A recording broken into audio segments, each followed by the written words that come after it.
Olunaku olwaleero ku Radio Simba Kazibwe Kapo akutte Abitex kikofiira namutwala ku sukulu namutwala ku somero nga tanaabye na ntumbwe amukutte namusomesa namuzaamuko ku magezi amatonotono.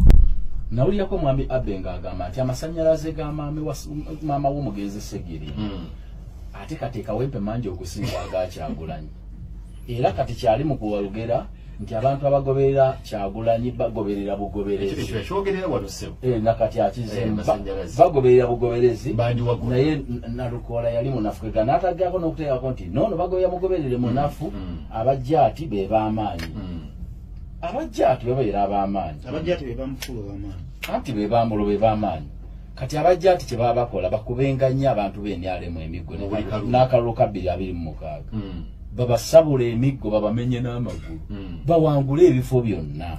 Wabula ye Ajati Nambi omukyala eyawangulwa Kanso Elias Nalukola agamba nti azze n'ekitabo asobole okubeera ng'akakasa nti kano akalulu yakawangula ewatali muntu yenna kuvaayo kugamba mbu ate ki Nambi agamba yawangula n'ebitabo kati ayita nabyo.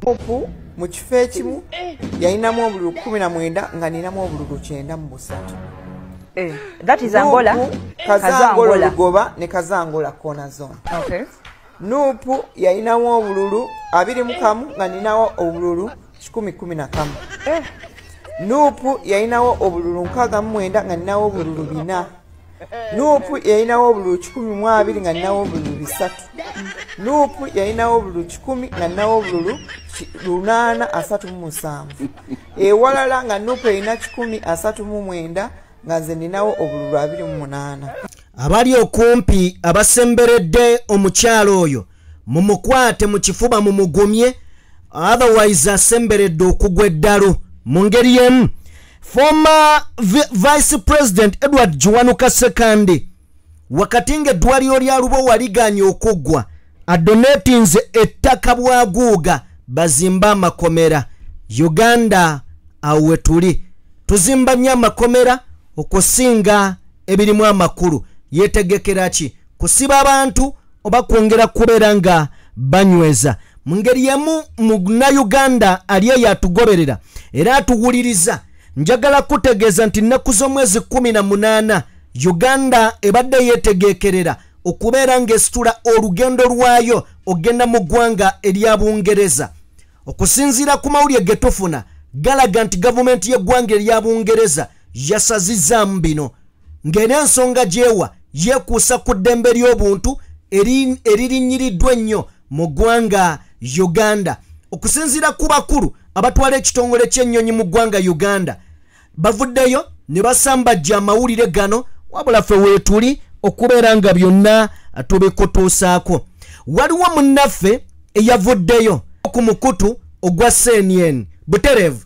Tugenda kubeera ng'emboozi eno yonna tugijjayo tusobole okubeera nga tugikuwa wamma nga yeeyo egwanidde. Olunaku olwaleero tulina omugenyi waffe azze n'atuwa emboozi. Guess what? Omugenyi wa myaka 7. Myaka 7 atuwa enjawulo ya Robert Kyagulanyi Ssentamu ne Generali eyaganyuka tibahabulwa Kaguta Museveni. Gwe weebuuze emyaka 7 azze kwogera ku byabufuzi tumulina mu studio agenda kubeera ng'ayogerako nammwe abawa enjawulo okitegeere nti bino ebintu si bya bulijjo. Ku Bobi Wine ne Museveni ani gwowagira? Of course nina okuwagira Kyagulanyi kuba ye mukulembeze waffe. Wow. Okay, lwaki owagira Kyagulanyi? Kuba ye asinga Museveni ate Museveni ye talinga Kyagulanyi ate era Kyagulanyi ye muntu mulungi ate Museveni tatubeererawo ate Kyagulanyi atubeererawo. Wow. Kakati Bobi Wine ababeererawo Museveni tababeererawo. mwami Museveni afuze emyaka mingi. Bobi Wine ayagala kulembera. Kiki kyoyinza okugamba mwami Museveni ebbanga lyafuze? Biki byosobola okuvaayo n'ogamba omuntu nti kino saagala Museveni kubanga akola kino oba akola kino oba akola kiri? Kiki oyinza okugamba abantu? Museveni saagala asinge Kyagulanyi. Lwaki? Kuba Kyagulanyi yatubeererawo nnyo. Atubeererawo. Ate Museveni ye engeri gy'atubeererawo si ya ddala. N'ekirala Kyagulanyi engeri gy'atubeererawo nagyagala. Ate Museveni gy'atubeererawo saagyagala. Museveni biki byakola by'otayagala? Museveni sembera ku muzindaalo. Ebintu byayogera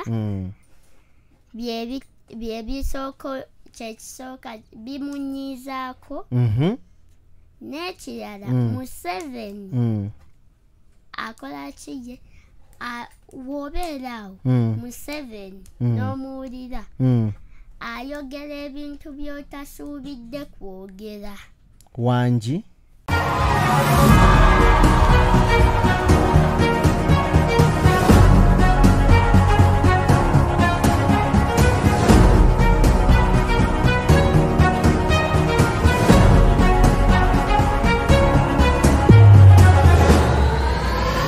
Nzikiriza tutandike buterevu nnyo n'ebigambo bya Kazibwe Kapo ate tuveeyo tusobole okubeera nga tweyongerayo. Tutandise ne Kazibwe Kapo. Nawulirako mwami Abenga agamba nti amasannyalaze ga maama w'omugenzi Segiri ate kateekawo empemangi okusinga aga Kyagulanyi. Era kati kyali mu kuwalugera nti abantu abagoberera Kyagulanyi bagoberera bugoberezi. Kyogerera walusebu. Nakati akizemba bagoberera bugoberezi naye Nalukola yali munafu n'ataggyako n'okuteekako nti noono bagoberera mugoberere munafu abajjaati be b'amaanyi. Abajjaati babeera ab'amaanyi. Abajjaati be bamufulu b'amaanyi. Anti be bambulo be b'amaanyi. Kati abajjaati kye baba bakola bakubenga nnyo abantu b'enyalemu emiggo n'akalulu ka 226. Babasabula emiggo babamenye n'amagulu. Bawangula ebifo byonna. Ekira kino mwami Museveni kyayogera e Kayunga ne Bozi n'essawa ameka. Yes, mwami Museveni akola ekintu president amenye ebintu nga bimenye akikoze mu bubanyi bw'amateeka. Naye takikola buli budde. Kirabikire ddala nti bwakola. Kubanga omuntu nga president w'eggwanga nga Nakyema n'okulonda asobola okujjawo ekituufu. Ni wano weekuli. Naye ekikuteekesaawo tufaanane mu kongesi eri mu demokulasi. Yes, kati ate abitekisi ekyayogera nti Kayunga yagamba ne Bozi n'essaawa mmeka. Kitegeeza basemuju nganda bonna batayagala mbu baliwo lwa kisaakye. Ye yabateeka kati abe kyali mu kutegeeza nti abo bonna baayitamu kuba ye. Awo yagamba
Nuupu mu kifo ekimu yalinamu obululu 19 nga ninamu obululu 9 mu busatu. That is Angola. Kazangola Lugoba ne Kazangola Corner Zone. Okay. Nuupu yalinamu obululu 21 nga ninawo obululu 11. Nuupu yalinawo obululu 69 nga ninawo obululu 4. Nuupu yalinawo obululu 12 nga ninawo obululu 3. Nuupu yalinawo obululu 10 nga ninawo obululu 837. Ewalala nga Nuupu yalina 1039 nga nze ninawo obululu 28. Ewalala nga Nuupu yalinawo 57 nga ninawo obululu 21. Ewalala nga ninawo obululu 19 nga bo balina 5. Nekibeera nti waliwo ewaali ebina ku bisatu. 169 ne110 ekikola 8 plus 5 polling stations 13. Results zezino ezalisomeddwa already. Okay. Nga nina omugatte bwa bululu 1874 ku bululu obwa Nuupu 919. Kati mbulyani yali asinze era bululu bwani bwe baayiwa.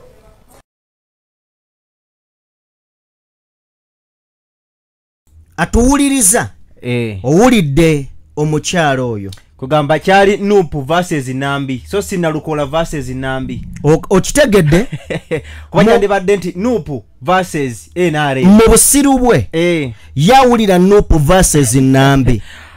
Nzize netegereza omukazi oyo luli emabega eri nali sijja nnyo nga mugoberera naye ebbanga lyemmaze okulaba nga zino nga kalulu kawedde tolaba nti yakwata namba 2 but yayita gwana na kubeera namba 2 yali agwana eyo wansinga mu 9. Now kakati njagala owulire wano oyo muwulidde Nambi naye akalulu kayogerako kafiira mu bantu bulamu bw'abantu bwe bwagenda.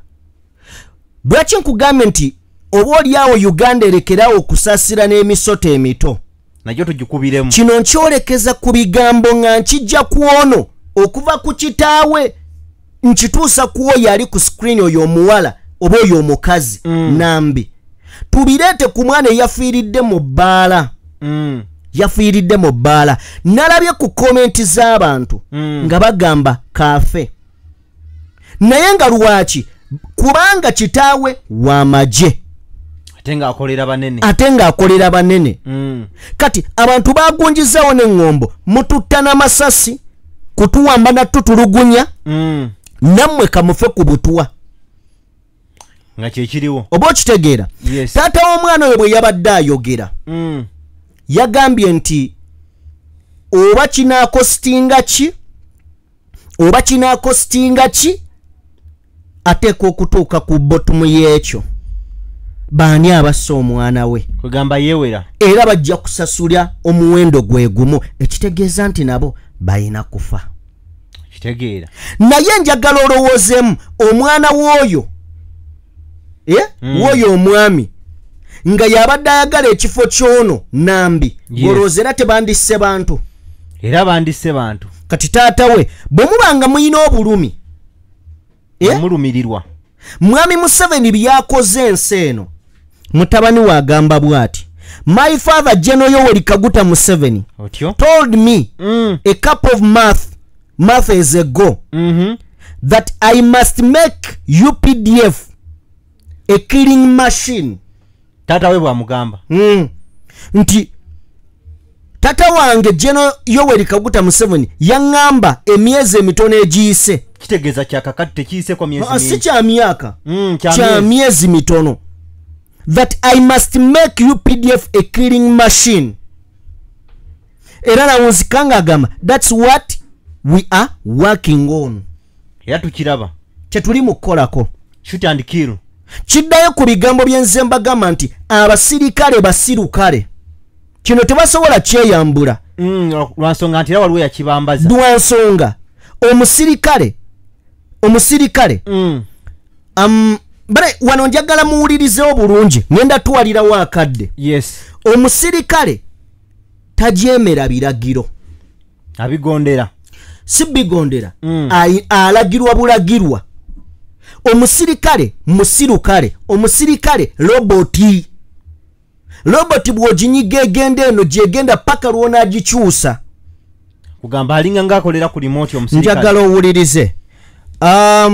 Ndowooza tusooke tufune ebigambo bya taata w'oli omwana eyafudde then nkubuulire. Mujjukira omusirikale omukazi eyasika abajjaati lwe baali baataake nga Kyagulanyi bakubettawa bamumenye. Yes. Omusirikale eyasika abajjaati abasika n'abazze emabega. Obadde okimanyi nti oyo omusirikale baamukwata. Oyo yakola ekikolwa ekyo. Yes. Yali wa SFC. Baamukwata era ali mu kkomera. Kye yakola okusika abajjaati baleme kwataakinga bantu mu ngeri gye baba ataakingamu. Baamukwata ne bamuggalira. Baamukwata. Katusooke tuwulire ebigambo bya taata w'oli omwana eyafudde ng'awera. Wano tujjawo ebyokuyiga. Ye baamukwatidde ku wuwe naye ng'ate bulijjo bakwata ku baabalala. Atayagala kuyiga ojja kuyitawo bulungi nnyo ogende. Wuliriza. Taata w'omwana agamba nti buli eyabadde mabega wa kino buli kisi akimanyi nti wabaddemu ateekeddwa ajja kukisasulira. Katusooke tuwulirize mu ddakiika nga 2 zokka then tuwulirize. Okay.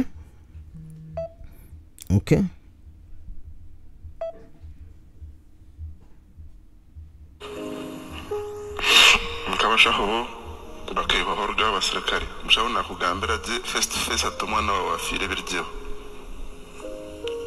She might be polite but not kugambira. I still didn't want to believe that. Ono alayidde nga bw'atagenda kuwummula okutuusa ng'ategedde ekyasse muwala we naani eyakibadde emabega. I can assure the public and relatives that we shall get to the bottom of this. No matter what cost, we shall get to the bottom of this. Nyina w'omugenzi Barbara Murali agamba nti muwala wa mugenzeeko mu kaseera nga bingi byatatuukirizza ng'omwana we gwe baakeera ku nkya ne bayiwamu omusimbi omungi asome. Ebyo nibyo bikunyita ebyali kuba mpulaningiire byonna byampromisingire taine kinareeba kyangu nareeba ka graduation konka yampromisinga kushwerwa kandeetera omushaija yati yazaala n'akaana.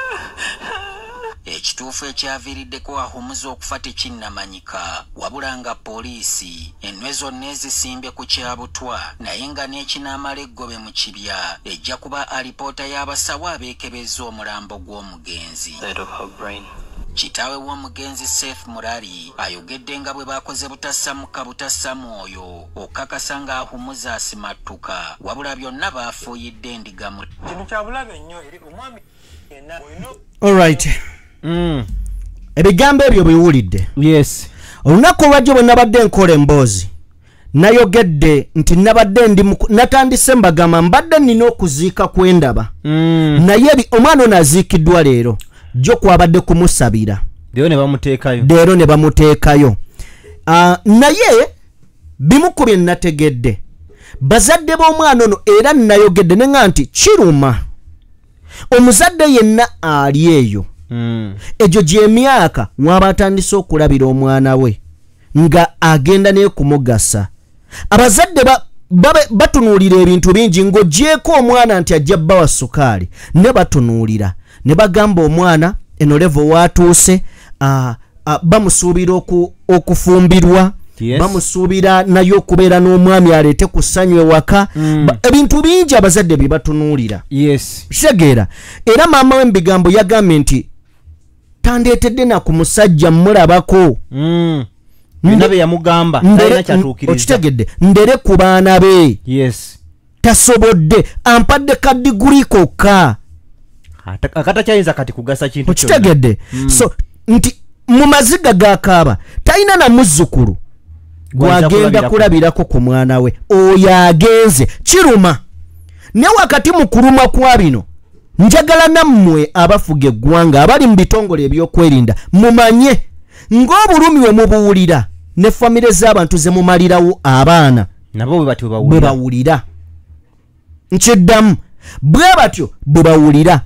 Kakati abantu bagenda kwongera okusanyuka era ndabye olwaleero taata w'omwana oyo y'omu anenyezza abantu abali ku mikutu gy'amawulire social media ne mainstream abali mu kusanyukira mu kino agamba si kirungi kale mmwe bye mwagala okukola mu bikole ne musooke muleke mpumuze omwana wange yeebake mirembe mwogere bye mwogeranga kale mmaze omuwerekera gw'oli wa mukisa nti owuwa omufunye naye lyabatalabikirako ddala nti mwatuuse n'ekiseera buli ddwaliro eryakabi mu ggwanga nga musobola odyakisesinga bamanye ekirimu okitegedde bo batuuse ekiseera nga buli ekyetaagisa bakirina sente bazirina obuyinza babulina ne bwe baagala kuvuga wanuwe ku kkubo nga bakisobola naye ng'obulamu tewakyali kino ekituwa ekyokuyiga nti bwe muba mutulugunya abaana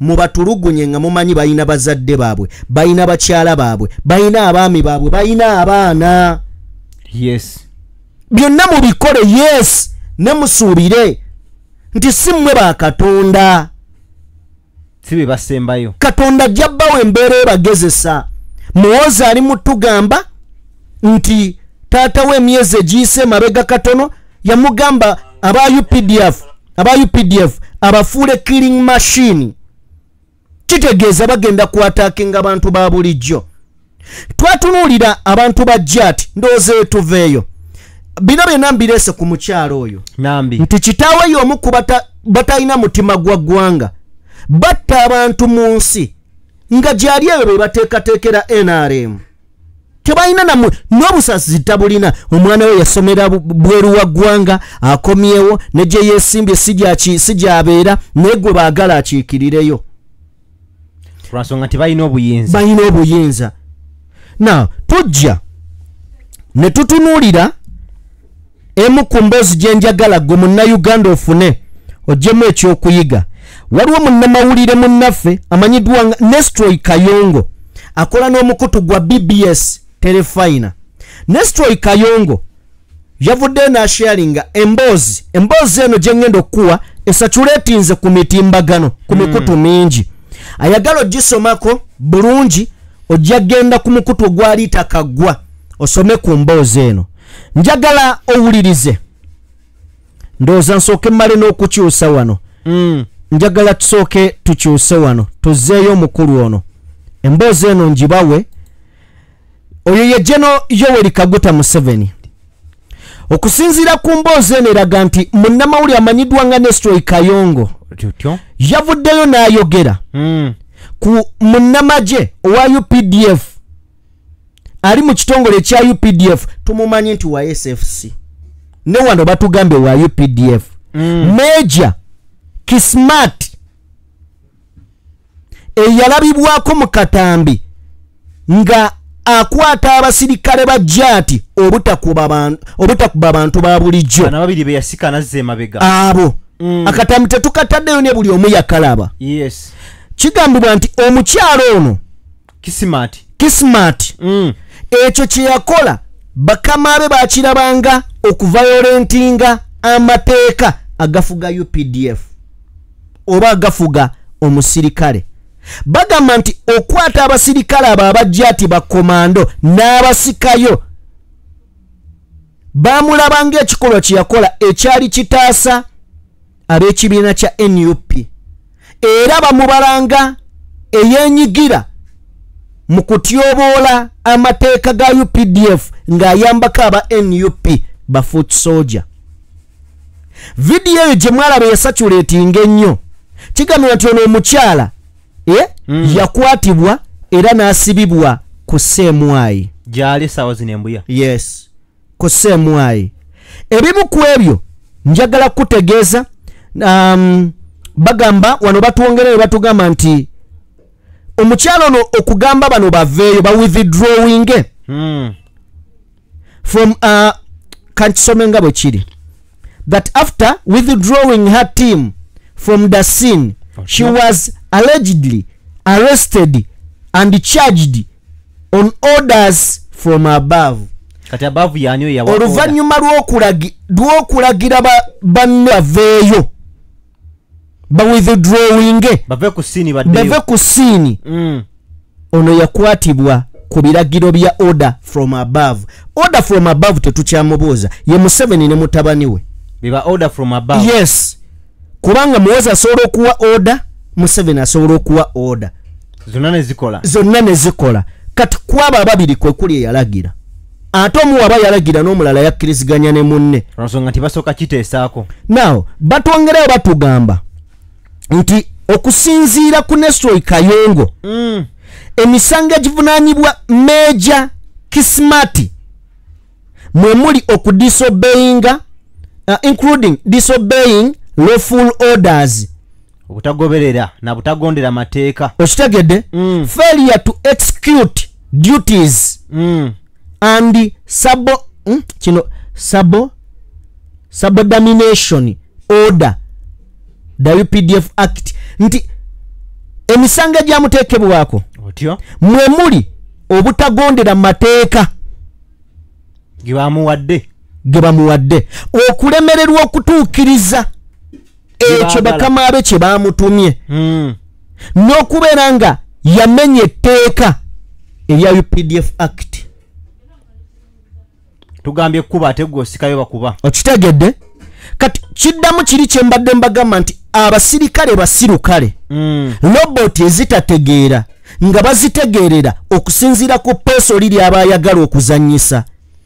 Ezimu zitegeera ndowooza kati eyo wagiraba. Kati eno roboti leero bagikwata olw'okubeera nga yayagala okutegeera, yagala okozese ku mutwe gwayo. Bali bonna abaali awo nkugambye abasirikale tebategeera, lwa nsonga ku basirikale 15,000 abaaliwo omu ye yategeera, yalaba nga kino kyemukola kikyamu, ate naye teyategeera, wabula Kayumanite kadda.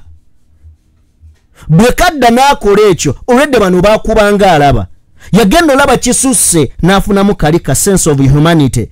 Waga kati bamunenya roboti gwe, lwaki ofunamu ak'obuntu? Bitwagambye bivuddeko. Okitegedde? Now eyo ng'ovuddeyo njagala tweyongere wano nti it is believed that her decision to prevent further violence was viewed as siding with NUP and defying instruction from her superiors, including General Muhoozi Kanyero. Ndowooza okitegedde? Yes. Weno bakugamba nti it is believed kwagamba kirowooza oba kikkirizibwa nti decision ye okulemesa ebikolwa ebyefujja ebyali byeyongedde, simanyi oba wenkinyonyodde bwe kiri. It is believed that her decision to prevent further violence was viewed as siding with NUP and defying instruction from her superiors. Nti okusalawo kwe oba bwe kiri okusalawo kwe omwami ono tukyuseemuko. Okay, okusalawo kwe omukyalo ono okusalawo kwe okulemesa ebikolwa ebyefujjo ebyali bigenda okwongera okuddirira kyalabibwanga okuyimirira ne NUP ng'alaga ng'agiwagira era n'ajeemera ebiragiro by'abasipiriya be. Okitegedde? Aba waggulu sipiriya be ne bakuterawo including General Muhoozi, omuli ne General Muhoozi. Kati kino kye kitegeeza omusirikale tategeera, balina kumutegeerera, bategeerera mutegeerere. Kitegeeza bakama we babeera bavundu naawe obeera owunya buwunya, kubanga mwena tubazingira wamu. Mukama we abeera muvundu gwasigadde owunya buwunya. Okitegedde? Yes. Mukama we aba mulambo gwoba nvunyu. Kyekitegeeza tebalina ka buntu, humanity. Bw'okafuna gwe n'okutta bayinza okutta, lwansonga nti bakulabanga omulabo balwanyisa. So ebyo byonna tubyogera nga bituleeta ku nsonga endala. Eriwa ensonga ey'okubiri otyo yeya eyaliko vice president Edward Kiwanuka Sekandi. Edward Kiwanuka Sekandi kakyagaveeyo ate yavuddeyo otyo n'adonatinga oba n'awa ettaka mu bitongole oba mu butongole eri ekitongole eky'amakomera kizimbeko ekkomera wamu n'ennyumba z'abasirikale mu ggombolola y'ekya Namukaaka eri Masaka mu disitulikiti ey'e Masaka. Ebiwandiiko yabikwasizza Commissioner General Johnson Byabaseija yakulira amakomera. Kati ojja kugenda okwesanga ange ekkomera eryo lye bagenda otandika obutandisa okuzimba nga lisoose eddwaliro ly'e Lubowa. Ate erye Lubowa linaakolebwa ddi? Mbozi y'e Lubowa tugenda gijjako. Teri kuzimba Lubowa. Kino nkiddamu wano. Lubowa eba yakuzimbibwa. Lindako katono katusooke tuve wano. Bwe kibanga bino bye bali mu kulowooleza eggwanga makomera otyo ebintu ebirimu amagezi tebiriiwo. Tugende ku mboozi ey'omugenyi waffe eyatukyaliddeko olunaku olwaleero. Smile Nto Musaayi Muto ye Jason Jayze azze kuggumiza kibira, azze kuggumiza atunyumizeemuko emboozi ye tugiwulire anti bagamba emiti emito gye giggumiza ekibira. Katusooke tufune emboozi y'omutono then ate tusobole okubeera nga tweyongerayo. Emboozi eno tugyesigamiza ku Mwami Museveni okuva we yajja mu buyinza. Otyo kyabulabe nnyo nti okuva mu 86 omwana w'emyaka 7 asobola okubeera nga gwe gwayogerako ng'era okyali mufuzi, ng'era okyali mu ntebe. Okuva mu 86 gy'emyaka 4 egiyise emabega ng'omwana wa myaka 7 akyasobola okwogera ku ggwe nga tovanga mu buyinza. Ojja kutya ensi. Ono ye muto agwayogerako akyali mu buyinza. Yajjaawe nkiddamu gwayogerako akyali mu buyinza. Aye tasuubira kuvaawo. 86 kuva mu 86 alidde generation ziringa 4. Alidde ey'abajjajja baffe, n'ali ey'abakitaffe, n'ali eyaffe n'ey'abaana baffe. Kakati waliwo wano omukulu gwennina ye Jason Jayze. Njagala mubuuzaayo bibuuzo ku General Museveni. Ngenda mubuuza ebibuuzo ku Mwami Museveni ne Bobi Wine. Okusookera ddala Jayze semberera omuzindaalo. Jayze yogera nnyo abantu bakuwulire, yogera nnyo abantu bakuwulire. Ku Bobi Wine ne Museveni ani gw'owagira? Of course nina okuwagira Kyagulanyi kuba ye mukulembeze waffe. Wow. Okay, lwaki owagira Kyagulanyi? Kuba ye asinga Museveni ate Museveni ye talinga Kyagulanyi.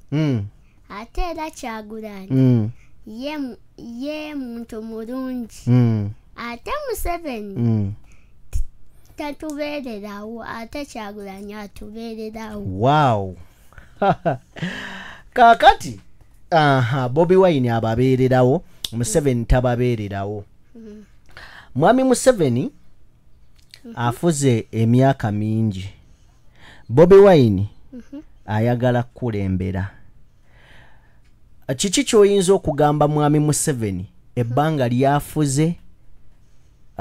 Biki by'osobola okuvaayo n'ogamba omuntu nti kino saagala Museveni kubanga akola kino oba akola kino oba akola kiri? Kiki oyinza okugamba abantu? Museveni saagala asinge Kyagulanyi. Lwaki? Kuba Kyagulanyi yatubeererawo nnyo. Atubeererawo ate Museveni ye engeri gy'atubeererawo si ya ddala. N'ekirala Kyagulanyi engeri gy'atubeererawo nagyagala. Ate Museveni gy'atubeererawo saagyagala. Museveni biki byakola by'otayagala? Museveni sembera ku muzindaalo. Ebintu byayogera kyekisooka bimunyiizaako. N'ekirala Museveni akola kiye wobeerawo Museveni n'omuwulira ayogera ebintu by'otasuubidde kwogera. Wangi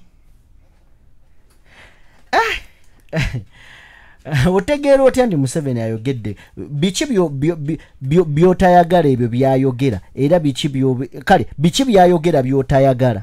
Museveni kyensooka omuwulirako lumu twaliko eyo nga tulikaawo sembera ku muzindaalo kati twali awo nga tulaba amawulire oba gwe wali oliwa wali ofulumyemu ne bateekako aga Museveni engeri kyeyagamba kyamunkyaya yagamba mpu Bobi Wine talifuga putalibeerawo kufe naye nga ayogera omulabirawo mpu nno yatajja tubeererawo. N'ekirala Museveni alimba ayogera ebintu ebitali bituufu kati tuwe ne kakati n'omwana omuto oyina emyaka emeka? 7. Oyina emyaka 7. Emyaka 7 ddala abakulu abali eyo bw'abanga omwana wa myaka 7 asobola okubeera n'ebintu nga byabayigirako kulimba muli balimba balungi kifaananyi kyemusiiga eri ensi. Jayz singa Bobi Wine afuuka president wa Uganda kikyoyagala akole? Njagala abeere nga y'omuntu yekka abeerawo ku Uganda semberera ddala ku muzindaalo bakuwuli nga Museveni akolera Kyagulanyi. Wangi nga Museveni akolera Kyagulanyi.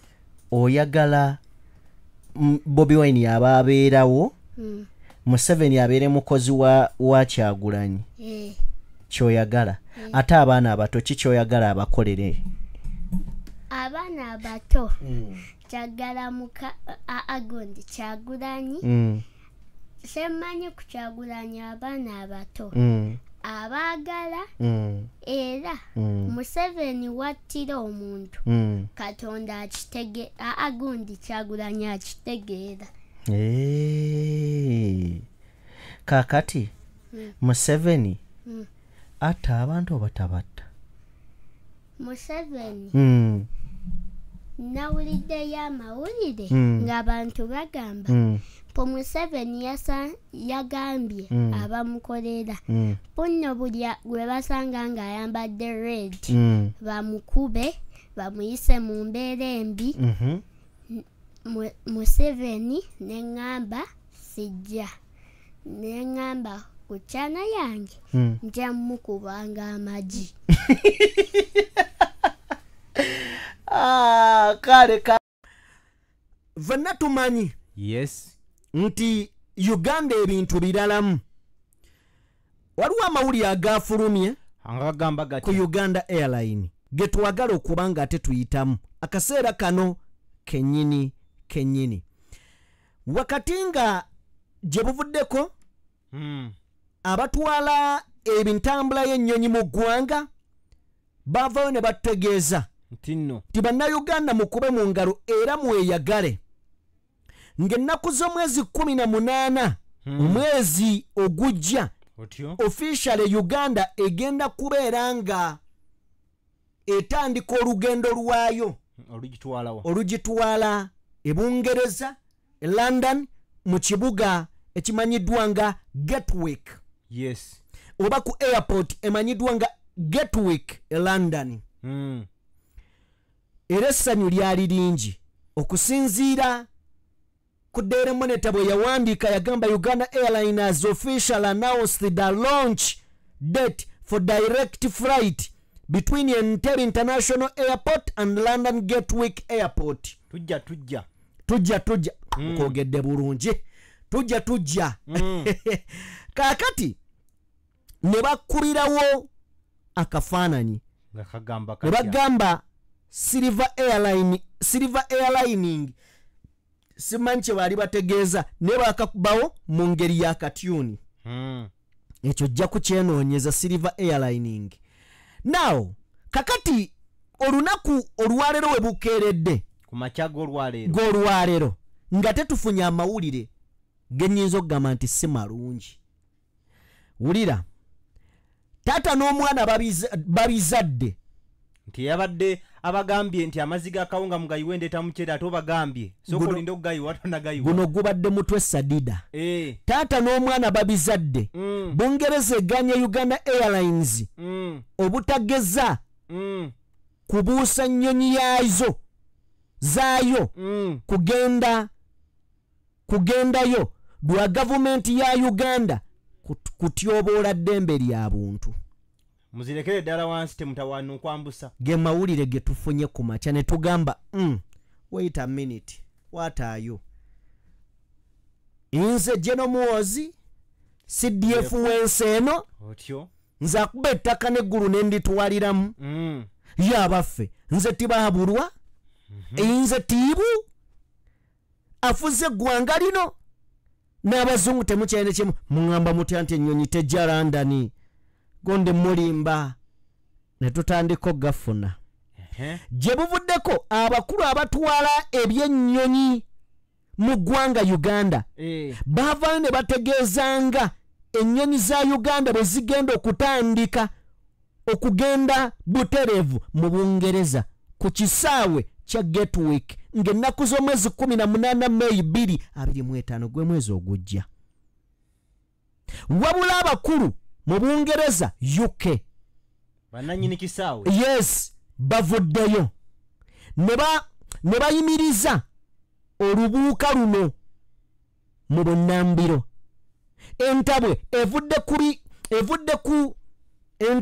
evuddeko kubikolebwa abakulu mu gavumenti ya Uganda batugamba nti okwenyigira mu kutyoboola eddembe ly'obuntu n'okukijjanya bannansi bino bye bivuddemu. Bagamba nti bino bwe bigudde mu matu g'Abannayuganda ne batandika Bannayuganda obamanyi bwe bibagudde mu matu nti ate ennyonyi ekyali nnyo omanyi kye bakoze ate mmanyi. Olira buno bwe bumu ku bubaka Bannayuganda Katonda abasaasire bwe bigudde mu matu g'Abannayuganda batutegeezezza nti tewali wekitukoseza nga ffe bannansi olw'ensonga tekirina wekitukozesa ffe nga bannansi olw'ensonga nti ennyonyi ezo tojja kusangamu basawo kuva ggulu oba basomesa kuva Mbaale wabula abanene bokka mu gavumenti ya General Museveni tibahabulwa bwe batyo bwe bagambye tebibagasa byabwe bamanyi bafe n'ebintu byabwe bagambye tebibagasa. Kati opinion yo eriki kubanga Bannayuganda abamu betusomyeko wano batugamba oba bagigaane. Waliwo omwana w'omunaku abadde agenda ogikolamu wadde yasoma era baana b'abanene kati tebigasa bwe bagambye bamanyi. Era nze ndowooza kibadde kirungi okubeera nga tulina ennyonyi egenda direct. Bibadde biri bityo otyo Uganda Airline bukubirire n'eryoka evaayo n'egenda ku mukutu gwayo ogwa X n'egamba kale bba biki ebyo mulekeraawo okutambuza amawulire ag'obulimba va ku bino dda ku bino n'eryoka edduka emisinde statement of reference n'egamba olunaku olw'enga ennaku z'omwezi 23 Maachi 2025 tutwala omukisa guno okubategeeza nti amawulire gonna ge mufunye ga bulimba agagenda mu maaso n'okuba nga gasatulatinga ku social media gonna bwefuufululufu. Bagamba nti enteekateeka zino zikyagendera ddala mu maaso era ennaku z'omwezi 18 Maachi 2025 Airline egenda kubeera ennyonyi yaffe egenda kubeera ng'esitula egenda mu ggwanga erya UK egenda mu ggwanga erya United Kingdom egenda London ku kisaawe kya Gatwick. Gwabadde agenda ategeke enguguyo. Bagamba abadde agenda tegeke engugu togezaako kubeera nga ozisiba. Ngate tosubwa kasooli gwe batunda mu nnyonyi. N'ebinyeebwa. Tosubwa enseenene nazo mweziri. Abaana abo bakola kyamanyi tulabisa. So bano bagamba nti nno ebyo byonna bye muwulira bifu era tugenda mu maaso n'okubeera nga ffe twetegekereyo olugendo lwaffe olugendo okubeera nga lusooka mu ggwanga erya Bungereza London Gatwick ng'ennaku z'omwezi 18 March 2025. Uganda Airline is dedicated to delivering exceptional service and ensuring kale bana bagenda okutambula mu bitegedde naye ag'omu nkubo gagamba mbuno ki mbo abakulu bali mu kwekangabiriza ekituufu kiri nti bayimiriziddwa wabula bakyakola butaweera butassa mukono boogereziganye ne bakulu bannaabwe ebungereza baleme kusazaamu kino kuba Uganda etaddemu ssente empitirivu okutuuka ku ekyo okutuuka ku kino ate era nga bw'okitunulya kituufu bataddemu ensimbi naye abakulu bali mu batuula obufoofofo obusimu n'abasituka okuva Uganda ogenda ebungereza basituse dda boogereziganye ne gavumenti tyabayo obusungu bungi era nga katusabe wadde bo batulaze wano naye amazima gali nti waliwo panic mujjukire tewali wava mukka nga tewali muliro era bigenza okufuluma nga birina we byavudde birina we byavudde okategedde so kakati byebyo ebiriwo bantu baffe ku Uganda Airline oba ku Uganda Airline byebyo ebiriwo tunagenda ffe Bungereza Bungereza mujja genda naye kanebuuzemu ekibuuzo nawe ali eyo Idi Amin Dada bwe yali nga president twalina ennyonyi ezisoba mu 16 14 ne bino byonna bye bali mu kugula mburuutu simanya byonna twabirina bano we bajja ennyonyi ne bazitunda ne roots ne bazitunda ennyonyi zo baziguzaani oba ze zituyitako mu bbanga ebyali ebyaffe simanyi negega amawulire sofa agaliwo okujjako kwongerezaako njagala kubeera nga anyway tubuulire endowoozayo naye okwongerezaako nzikiriza tuyiteko ku katono wano ku ddwaliro ly'e Lubowa eddwaliro lyammwe mwe mwalisonda bannayuganda kakati sisuubira nti munalitulekera mutyo eddwaliro lyammwe era okusinziira lyawedde lyawedde lino lijja kugwa mu 236 ate nga batugamba mu feebu wulira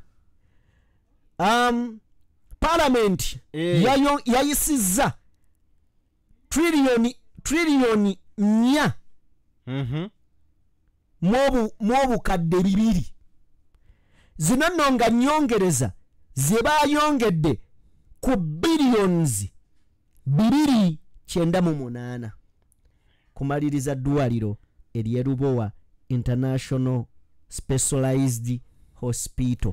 Tebafaayo ffe tugenda kubongera ssente zonna azirongaza eddwaliro likoze eki kuba bano bagenda tuzanyirako buzanyizi.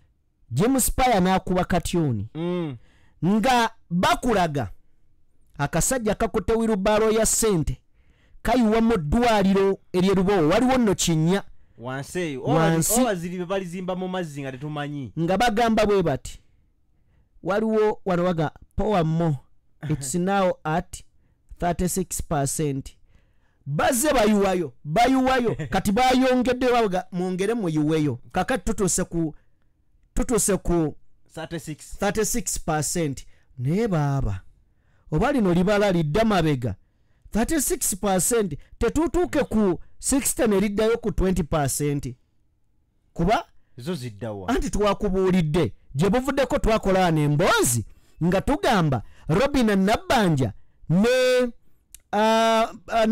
Ruth Achenge nga Robin Nabbanja atugamba nti eddwaliro lino lyali lituuse ku 70%.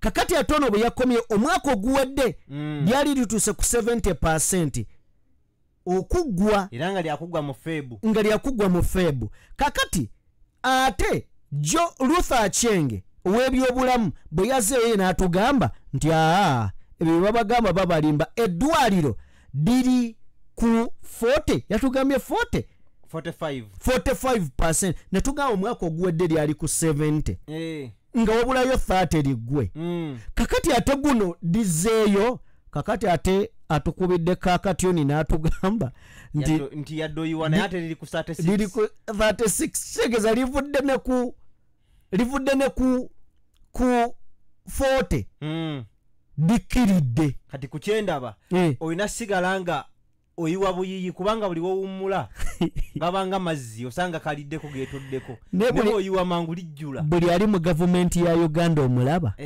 asaana kukwata ne mumukuba emiggo amazima ga Katonda anyuma kukwata bonna nga buli gosanga gamba siyenze oba kugambye si yeye kuba bukubi ebyaddala bino ebisajja n'ebikazi sibiramu emitwe I'm telling you sibalamu basaana kukuba basaana okukuba simanyi na migo erewe kale twagala kubeebaza mwenna gye musinzira okubanga mugoberera omukutu guno mwebale nnyo mwebalire ddala mukola kya muwendo waviri yaffe like genda maaso n'okubeera ng'osubscribinga bingi ogenda kubeera nga obifoke oyo mwana muto myaka 7 asuubiza okusabula mu 7 left right and center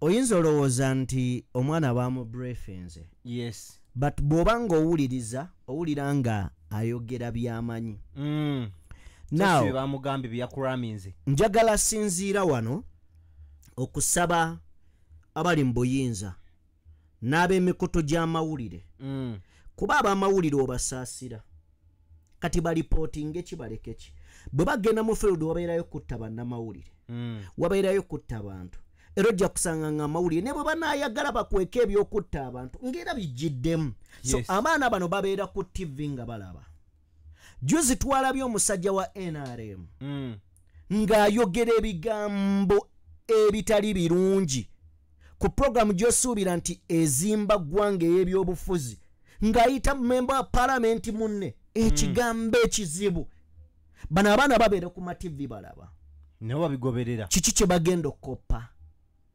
kiki kye bagenda okukoppa leero tutuuse ekiseera ng'omwana myaka 7 amanyi nti gundi atta gundi mulungi gundi ali bwati nga teri byamusiba katambaala ku maaso kakati nga tusinziira ku bigambo by'omwana ono njagala mutukkirize twolekere emu ku interview waliwo mukwano gwange yampeereza obubaka video nagimpeereza dwalero naŋŋamba nti gitutaputire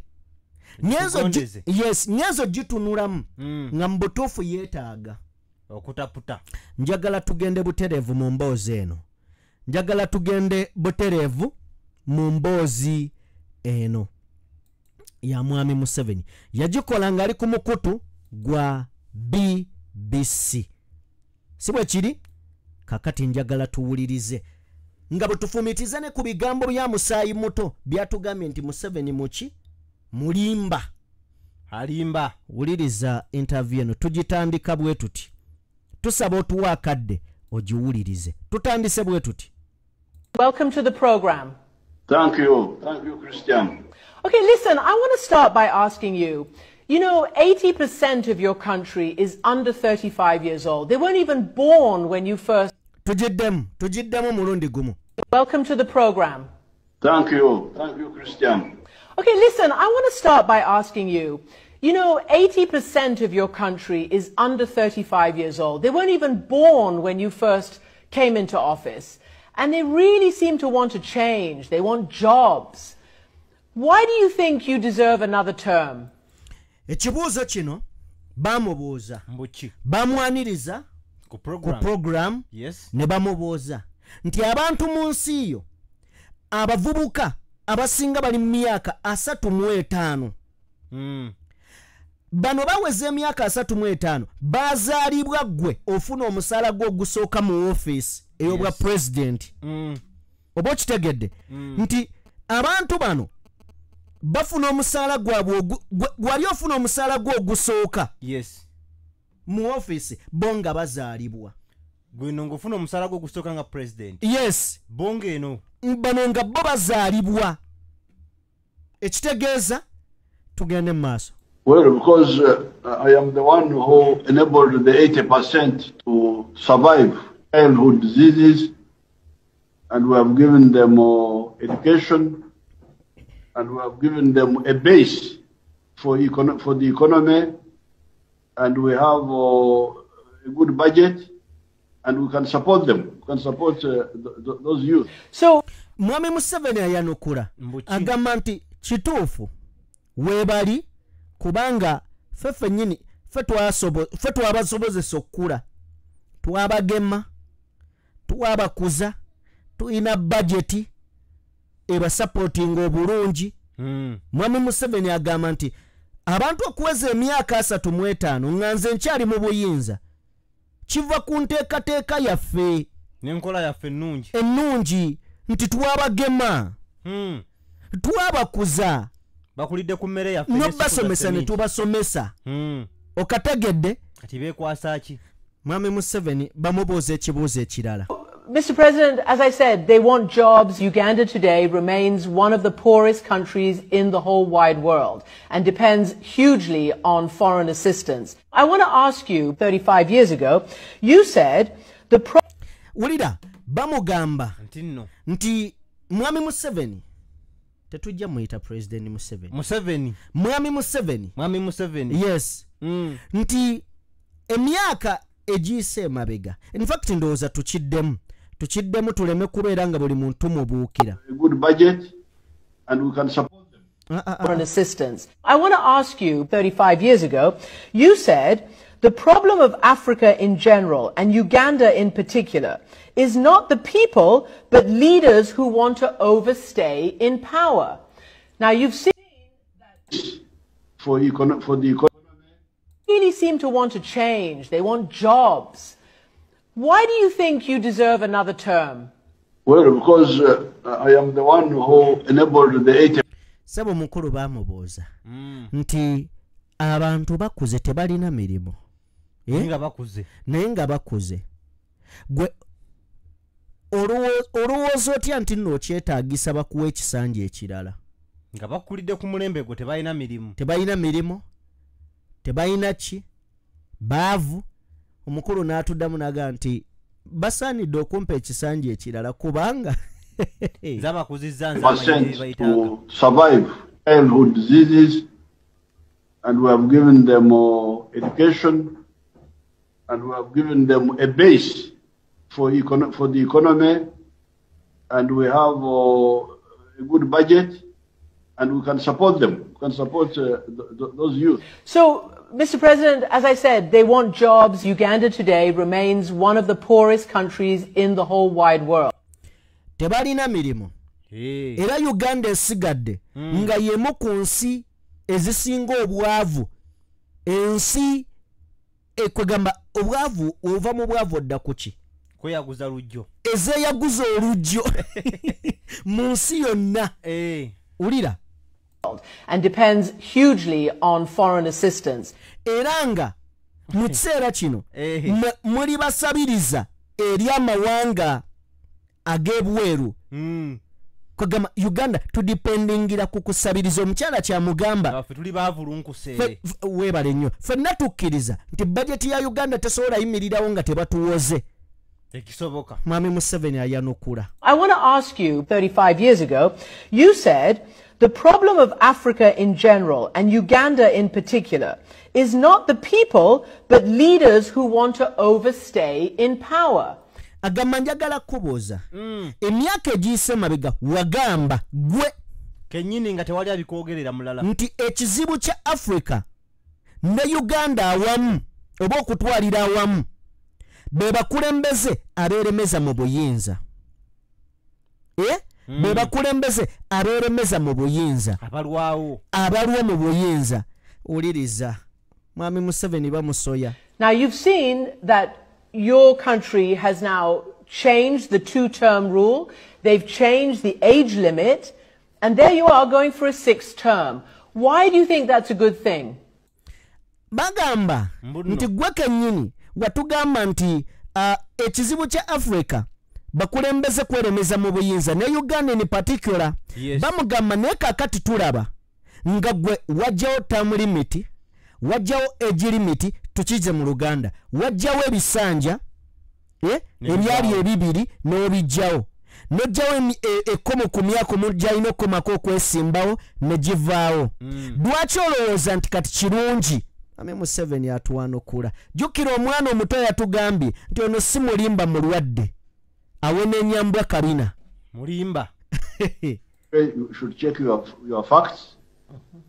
It is the 5th fastest growing economy in the whole world. Mwami Museveni atandikidde wano agamba nti nno damu wetegereze bulungi ku facts zo.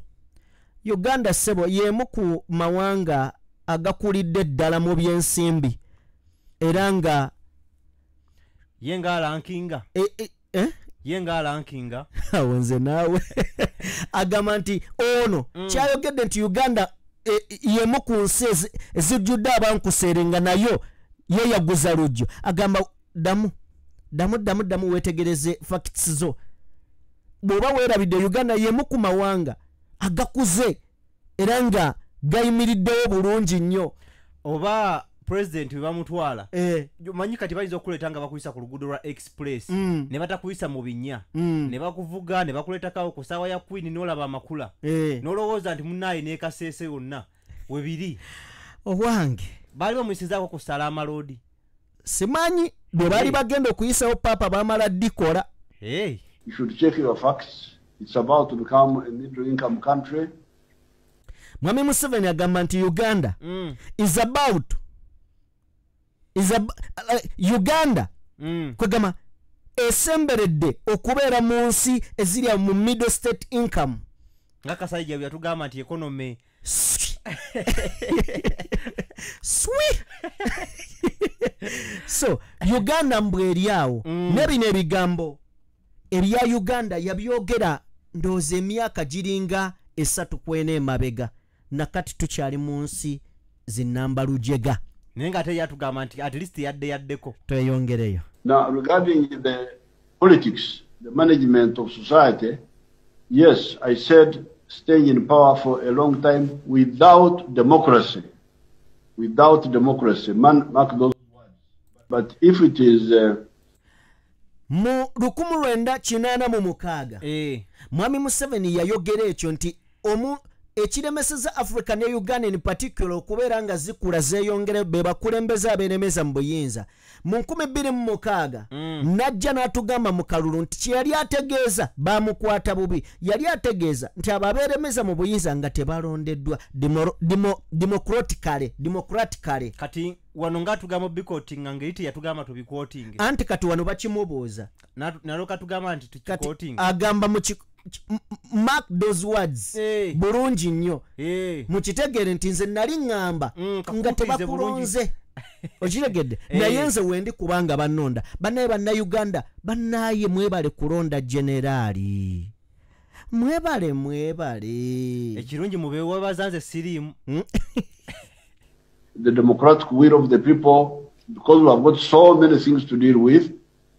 Mwami Museveni agamba nti alondebwa ku lw'okusalawo kwammwe abantu bali abantu wali mu buyinza kubanga buli waba agenda nga mugajjajja togenda tova ku main. Omanyi waliwo omugagga aduula kiringa muntu kukubira simu nagamba nti Sajjime wano waliwo akanyonyi ke batunda tebakaseera nnyo kati President Museveni kyatugamba awo ani Museveni Mr. Museveni kyatugamba awo President Museveni President Abera what?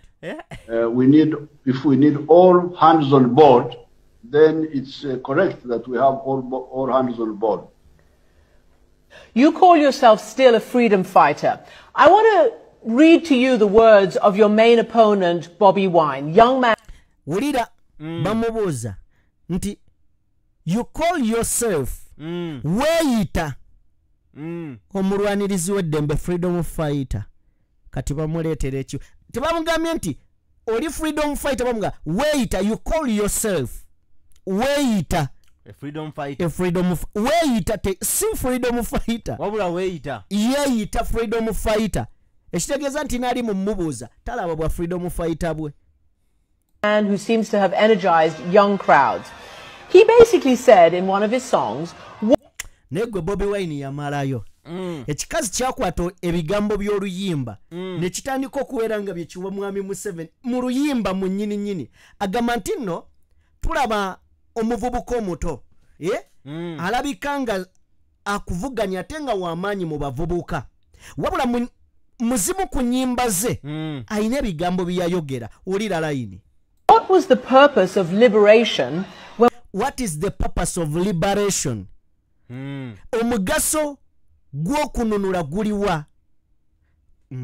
We can't have a peaceful transition. Freedom fighters become dictators. He sang that in 2018. Freedom fighters become dictators. Agamba oluyimba olwo yaluyimba mu 2018 in the song mu 2018. Freedom. He has a point, right? Yayine babuuza Museveni yayina ensonga yayina waawo akabonero freedom fighter become dictators kati olire mwami Museveni wulira bamubuuza Bobi Wine awo yayinawo pointi. That is wrong. We have been having transition. Agamba ekyo kikyamu ife tubadde tukyusa obukulembeze buli luvannyuma lwa myaka 5 kifuba fufululufu. We have been having transition by having elections every 5 years. We have elections, and if the people didn't want to give us a mandate, they would vote us out. Wow. Mwami Museveni agamba bino Bobi Wine byayimba abyonna bifu era bikyamu wabula abantu be batuwa obuyinza buli luvannyuma lwa myaka 5 batulonda singa baali tebatulonda bandibadde batujja dda mu ofiisi kubanga be bakama baffe basalawo mbwe abantu be bakama ba mwami Museveni. Wuliriza ekibuuzo ekirala ekijja. We've seen it, we've interviewed Bobi Wine, it's all over the international press that he has been, attacked, a member of his team has been killed, he is not able to go to big rallies, he's been jailed. How is that fair in terms of a level playing field for contesting the elections?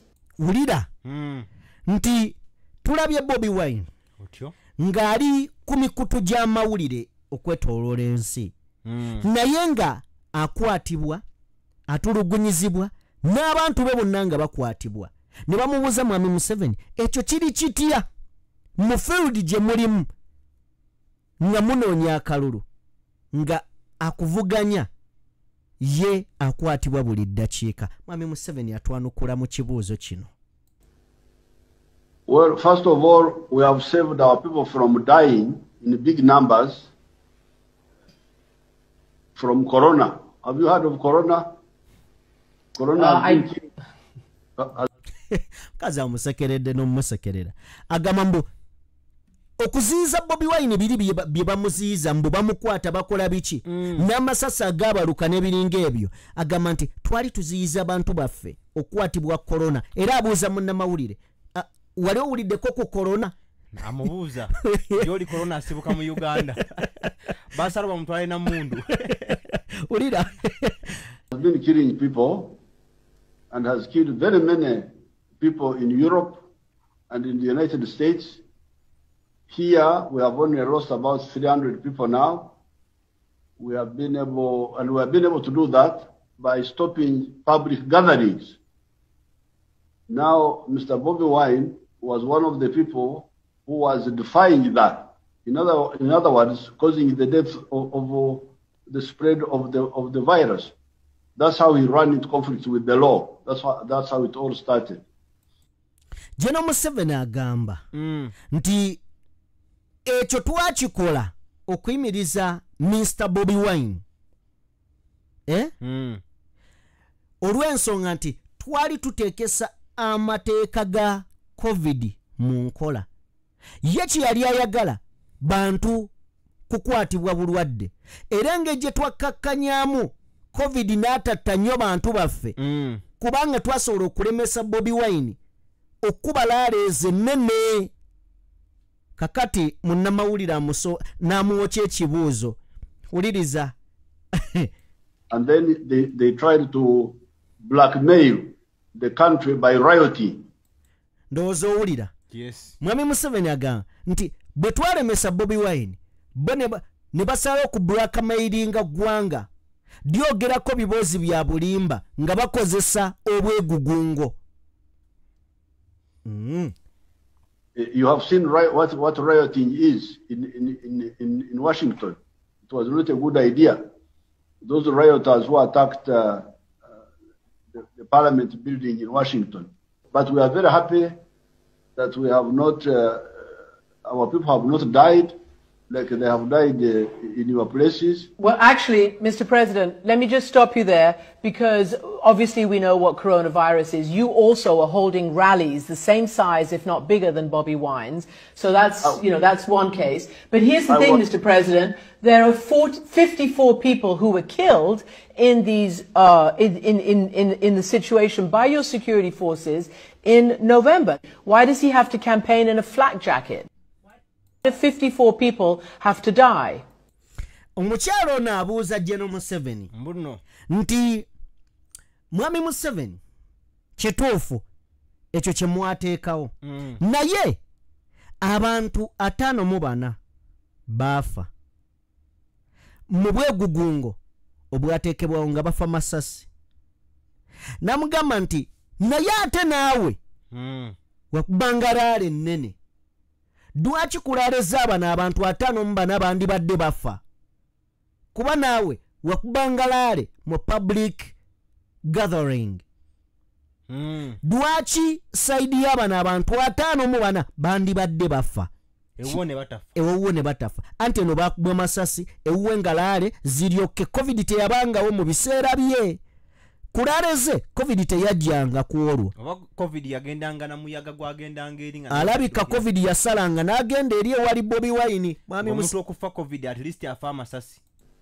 The 32 of the 54 were rioters attacking security forces. Agamba nti 23 abo bo baali beekalakaasi ayogera ku baafa baali beekalakaasi era nga balumba ab'ebyokwerinda baali bagwanidde okufa awo kyalinga kyatugamba atali ku sini atunyumiza ebyali ku sini okategedde. That's how they died. It was I hear you now in the US talking of insurrection, and you are saying insurrection is a bad idea. This was a form of insurrection, and that's how they were suppressed by when they were attacking security forces. There are others, 22, who died through circumstances which we are still investigating. Abantu abalala 22 bo baafa mu bitategeerekeka bulungi era n'okutuuka olunaku olwaleero bakyagenda mu maaso n'okubeera nga banoonyereza ki ekyabaviirako okufa. Ne kati oba onoonyereza kisawa nakati gavumenti enoonyereza bano bo ki ekyabaviirako okufa gana tebakitegeera bulungi. Mwami Museveni aleeta tukyajja. UN says we're gravely concerned by the election-related violence, the excessive use of force by security personnel, as well as the increasing crackdown on peaceful protesters, political and civil society leaders, and human rights defenders. So the UN, that's the UN saying that it's the security forces, and your own security force, I mean, to be honest with you, really shocked me recently, because he said that we are proud of cracking down on reporters. He said we beat reporters for their own good. I don't understand why you keep putting the blame on them when your security forces are doing this. And what's the point of it? I don't understand. Omanyi twavuddeyo mu kalulu k'ekawempe ne bakuba bannamawulire ng'ente baabakubye nesi gwe gusoose bakuba bannamawulire mu kalulu akawedde nga mube bakuba mwe mwali Ashraf Kasirye namulaba yali munnamawulire wa president yakubibwa era bannamawulire bangi balumizibwa bamubuuza nti okusinziira ku ripooti ya UN yavaayo n'etulaga nti ebintu bingi ebimenya eddembe ly'obuntu era nga n'ebitongole by'eddembe ly'obuntu nabyo byava ne bigamba nti kwegamba waliwo violence mungi mu kalulu akawedde. Bamubuuza mwami Museveni kino kitegeeza ki? Nawe kennyini wavaayo n'ogamba nti no abba abakurakinze bulungi okategedde. Bamubuuza kino kitegeeza ki? Mwami Museveni atwanukula. We have cameras all over the place. If the security forces are the ones who make mistakes, it is easy to see, to capture and identify. In any case, nobody knows more about Uganda than ourselves. I am here. I have got a lot of experience, and I can tell you who is in the wrong and who is in the right. So the UN should the UN have got enough trouble spots in the world to deal with. Omukulu agamba nti UN okutunuulira Uganda ffe tumanye ng'egye tudiringamu n'ebyaffe. UN erina ebizibu bingi ebyokutunuulira okwetooloola ensi, Uganda egireke. Naye ekisinga obukulu kye njagala atuwuliriza amanye wano, Mwami Museveni agambye ku byonna ebyagenda mu maaso UN byeyogeddeko ne human rights mu nsi yonna. Agambye nti tulina kamera ku kkubo. Mekati zaffe ezimu. N'agamba bw'ati nti tulina kamera ku kkubo, tusobola okukozesa ezo okumanya ani yakola obubi era oyo yakola obubi avunaanibwe, bwe babeera babyakwerinda bavunaanibwe. Then ekibuuzo ne kijja, ekawempe tewabaddewo kamera ku kkubo? Ezimu zaafa. Bwe ziba zaafa wonna mu kawempe ezaawo zaafa, kubanga ababadde bakuba abantu babadde mu byambalo ebya JAT tugimanyi nti eri wansi wa UPDF JAT yekwasaganya eddimo ly'abatujju mu ggwanga. Kakati tebabadde na kamera ekawempe wonna zaafa. Handi kati obuzibu balina we balabanga zaafa ndooza bye babategeranga kubaawo tewalingawo kamera. Naye kubanga ne bakubira Ibrahim Miracle waliwo kamera. Naye okusinziira ku minisita kye yatugamba nti footage waawo taliiwo, naye omwana bagenda kola ki? Kumujjanjaba. Now ekibuuzo kyange ne kijja, bw'obanga tewaliwo kamera, bw'obanga ebyaliwo baali tebabiraba, balaba batya omusirikale yali asika banne? Hati mwakwata akatambi mmwe kennyini ne tukatambuza kwegamba akatambi temwali mu basirikale bakuba bantu. Wa mwaka kuropinga. So buterevu nnyo tukyagenda mu interview ya Mwami Museveni naye nga twanukula ebiringa ebibuuzo by'omwana ow'emyaka 7 byatugambye ne badde nga tasiki newankubadde ebintu byetumiikiriza ng'omwana yakatugamba nti ono si mulimba mulwadde ate waliwo eyabadde yaŋŋambye nzije nnyinnyonnyola akatambi kano oba olyo bannayuganda bakamanye. Basically saying you're above the law. I mean, I'm not sure what you're saying because human rights is an international concept. Bamugamba nti owulikikanga ali waggulu w'amateeka, above the law. Era agamba simanyi oba ddala kituufu bwe kityo bwe kiri. Munnamawulire amubuuza owulikikanga ali waggulu w'amateeka ku byava okunnyonnyola. Era agamba simanyi oba ddala ekyo kye kituufu. Okategedde? Tugende.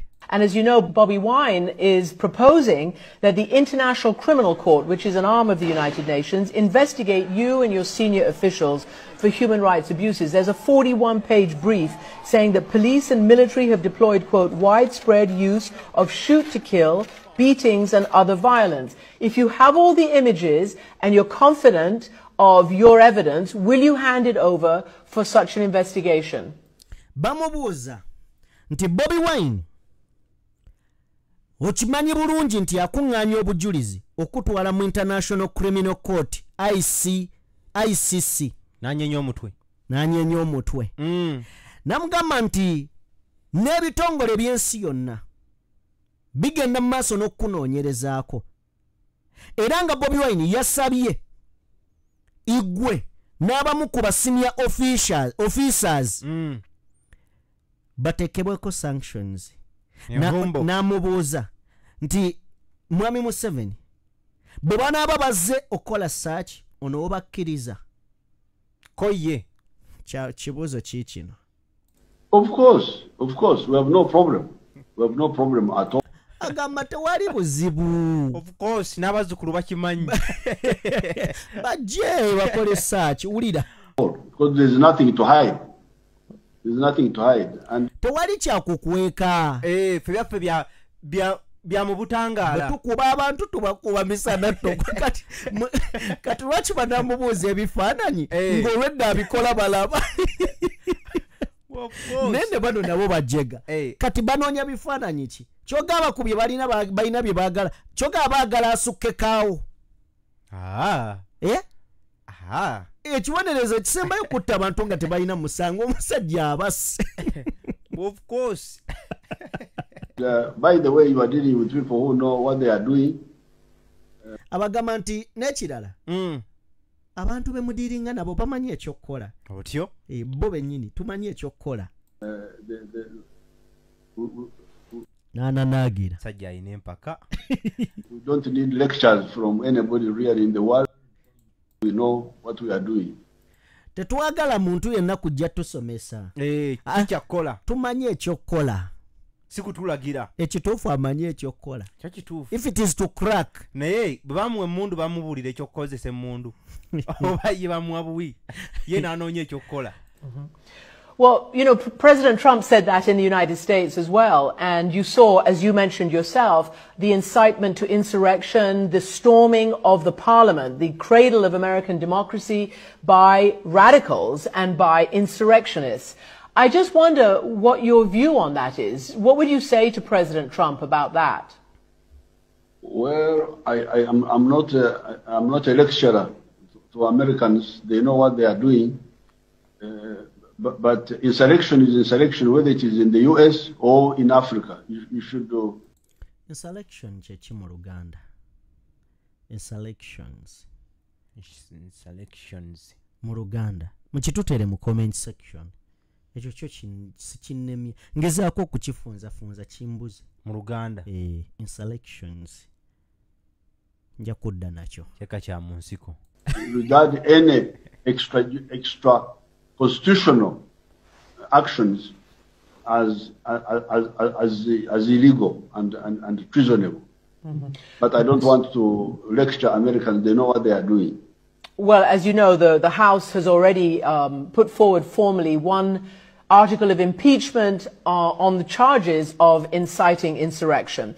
So I want to ask you then, if you should lose a fair election, will you accept the result? Mukazi abozezza ekibuuzo ono. Mbuno ki? Mbu singa oluzinga mu kalulu aka free and fair. Osobola okuwaayo woofiisi abuuza Museveni. Ko Museveni? Tugamba oyo omukazi mwana muto teyaliwo 26 nga Besigye awangula Museveni. Ayinza okuba just ayagadde kasuka jjinja mu njuki. Katuwulire enjuki kyezizizza. If I lost a fair election, I would accept the results, of course, because Uganda is not my house. I have got my house. I will go to my house and to do my own things. If the people of Uganda don't want me to help them with their issues, I go and deal with my personal issues. Omukulu agamba.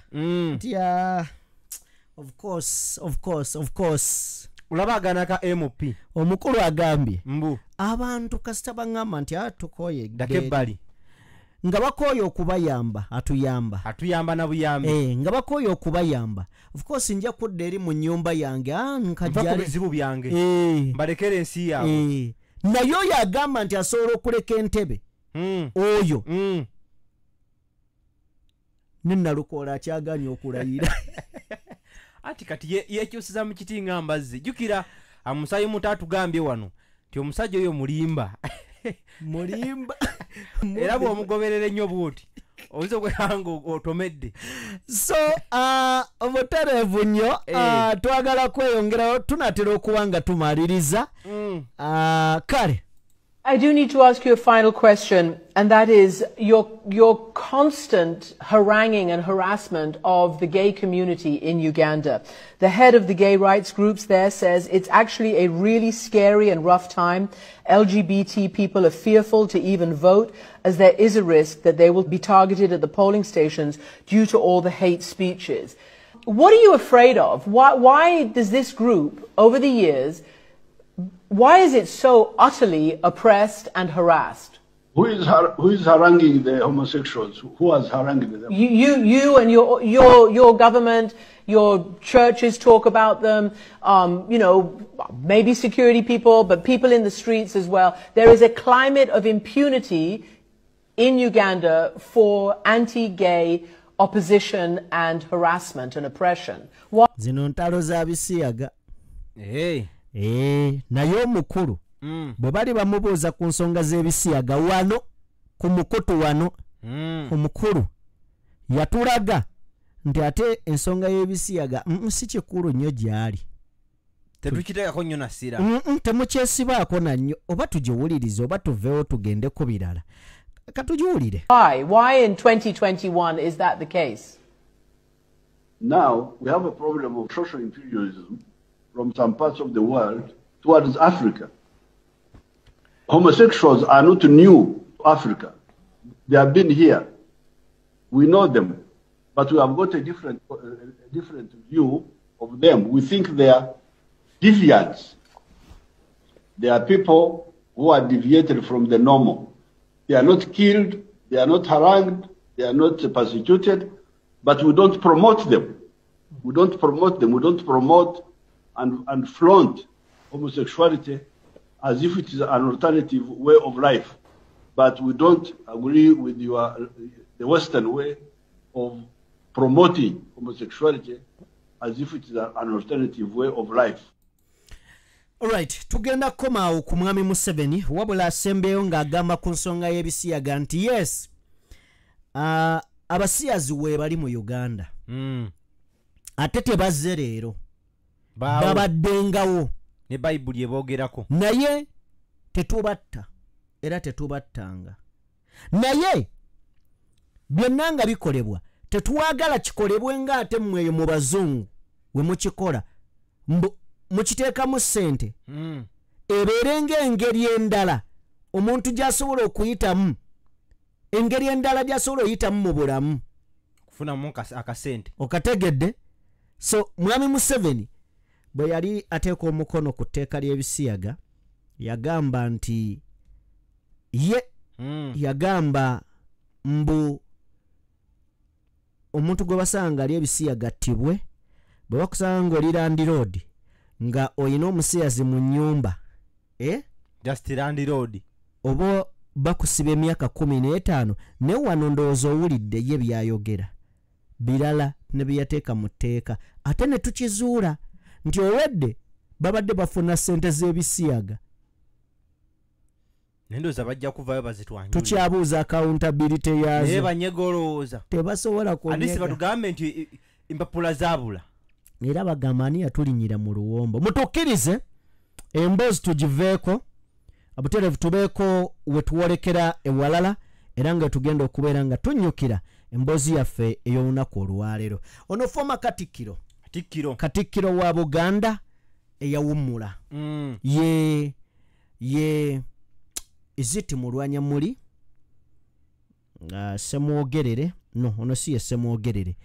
Ono ye kansooke mmala okulaba wano ye Katikkiraani bannange erinnya linvudde mu mutwe. Munsonyiwe n'obulwadde nabwo buluma ne bukujjako emire ne butandika okutunuuliza ebirala. Katikkiro wa Buganda eyaliko eyawummula. Eyawummula. Katikkiro wa Buganda eyawummula. Then katulabe yani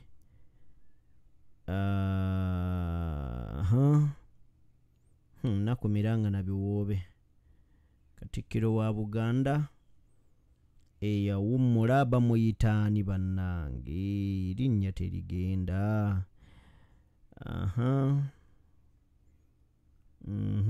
Kabaka kyespitatatata mwe yoyo Katikkiro wa Buganda agambye eki bigambo bye katubireke nayo kuba bya Luganda. Saagala tujje wano tubasumbuwe tubamenye mutwe. Bino bye bigambo byayogedde. Kale mutukkirize tubawa akatambi kano ate tuluyite olunaku. Bino bye bimu ku bigambo byayogedde. Buli ludda lusobola okuwabula luki ate ne muteesa ne mukkiriziganya. Kyova olaba bajjajjaffe baayagala nnyo ekigambo kuteesa. Mu Buganda wano tewali tufugwa tulamula buki bulamuzi. Ffe tumanyi bukulembeze era mwe abaayonoona ekigambo bukulembeze ne mukiyita ab'ebyobufuzi simanyi we muli kijjawo kubanga omufuzi mu Buganda obeera musirusiru. Bw'ogamba omuntu nti jjawo bino bw'okyuka bw'oti bodda nga tannabijjawo osamba buki. Era kyemuva mulaba abafuzi bakozesa mmundu naki so nga alamula amala kubuuza lwaki tonnabijjawo anti bw'obadde wakyaliwo kano kale kakati nga bwe kagira tujja kubijjawo oba bwe bityo ne mutegeeregana kwegamba muwuliziganya mukkiriza okuteesa mwagaliza mukyawa ekibi mukola bwe mutyo. So n'olwekyo olugendo nkerettanyi lw'okutte otandise okufuna omuzaana gwe munaakola naye emirimu gye tukutendese mu nkoba za mboko era tujja kumwagala naye akuyambengako. Buddayo ng'obadde odumye nnyo nga nti kendeeza akaawano kolawo bwoti kolawo bwoti. Nze nzijukira bwe nagenda e Bungereza mu 10 Downing abazungu bambuuza ti Stanley bwe yajja kuno yasanga bino bye yasanga konze biriwa. Yasanga kabaka ng'atudde mu lukiiko ali ku kiwu. Abaami nga mwebali ab'amasaza, abakiise n'ababe nga mwebali abava mu masaza. Nini yeewuunya lwaki ate n'abazaana ba kabaka baatuulangayo eyo ng'ate tebakkirizibwa kugira ki kuteesa. Nembaga naffe mwatusinza tekinologiya naye naffe twabasinza okumanya ebya Katonda kubanga ne Ssaabasajja alamulwa.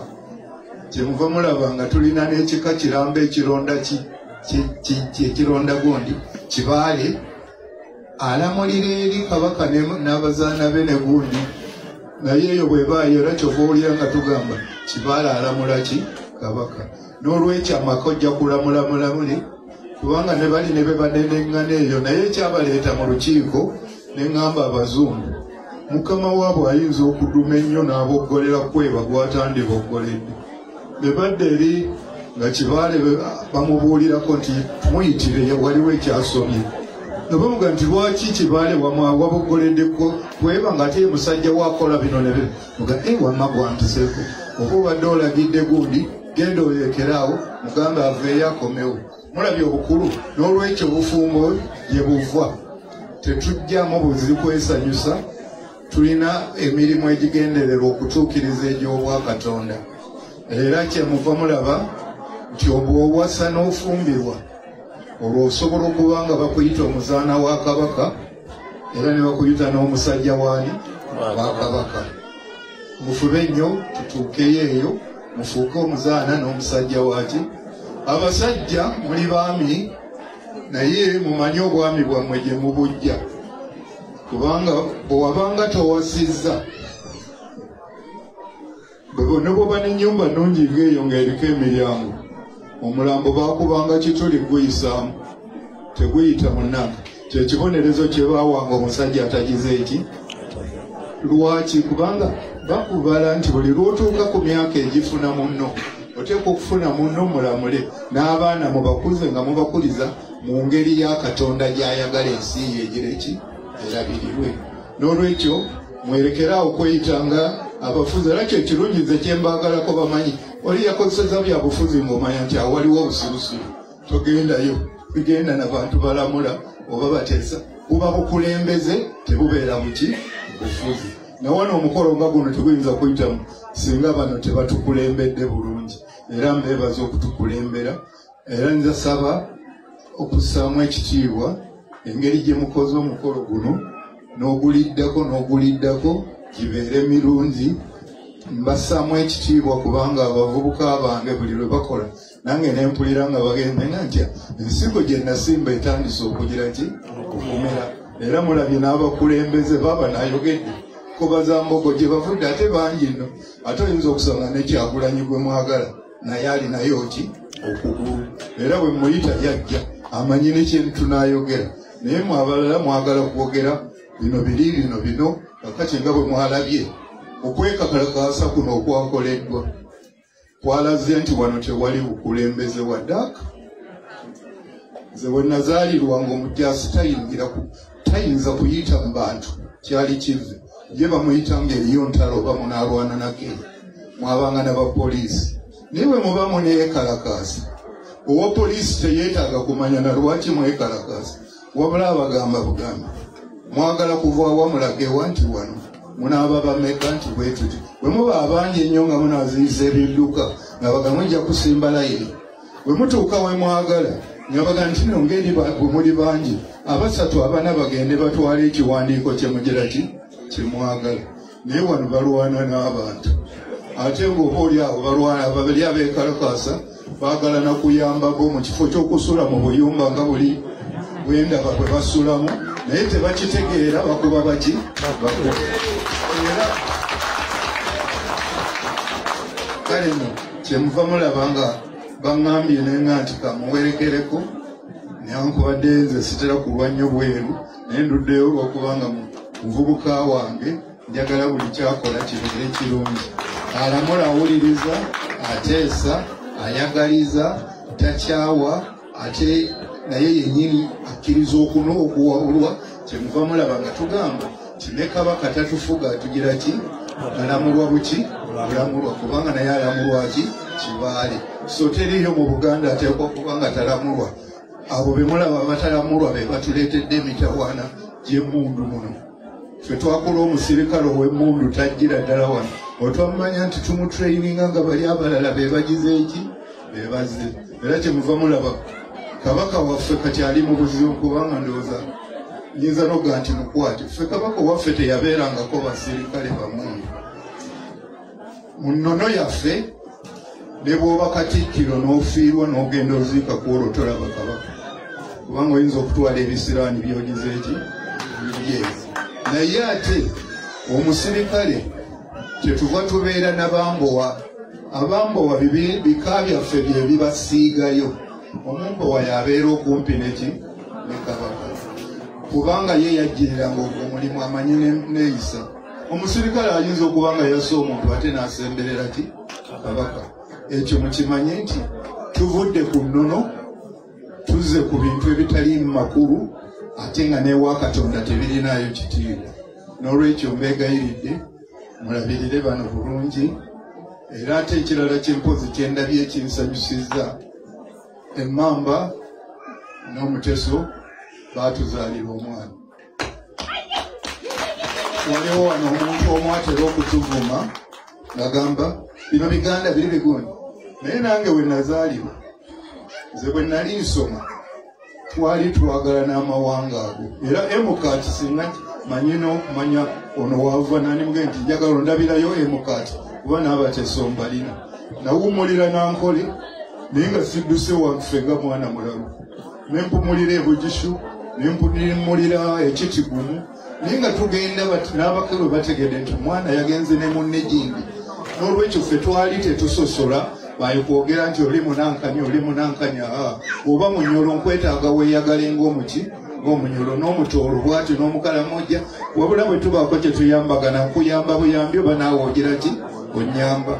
Naye abo aboogera mbu bino ate bw'ogenda okulaba ofiisi ze bakutte ng'ate bateekamu bantu baabwe ne baba tebasobola ne be baba bakola ki. Ekisudde eggwanga lino abatuufu si be bakola emirimu, abatali batuufu be bagira ki be bakola emirimu.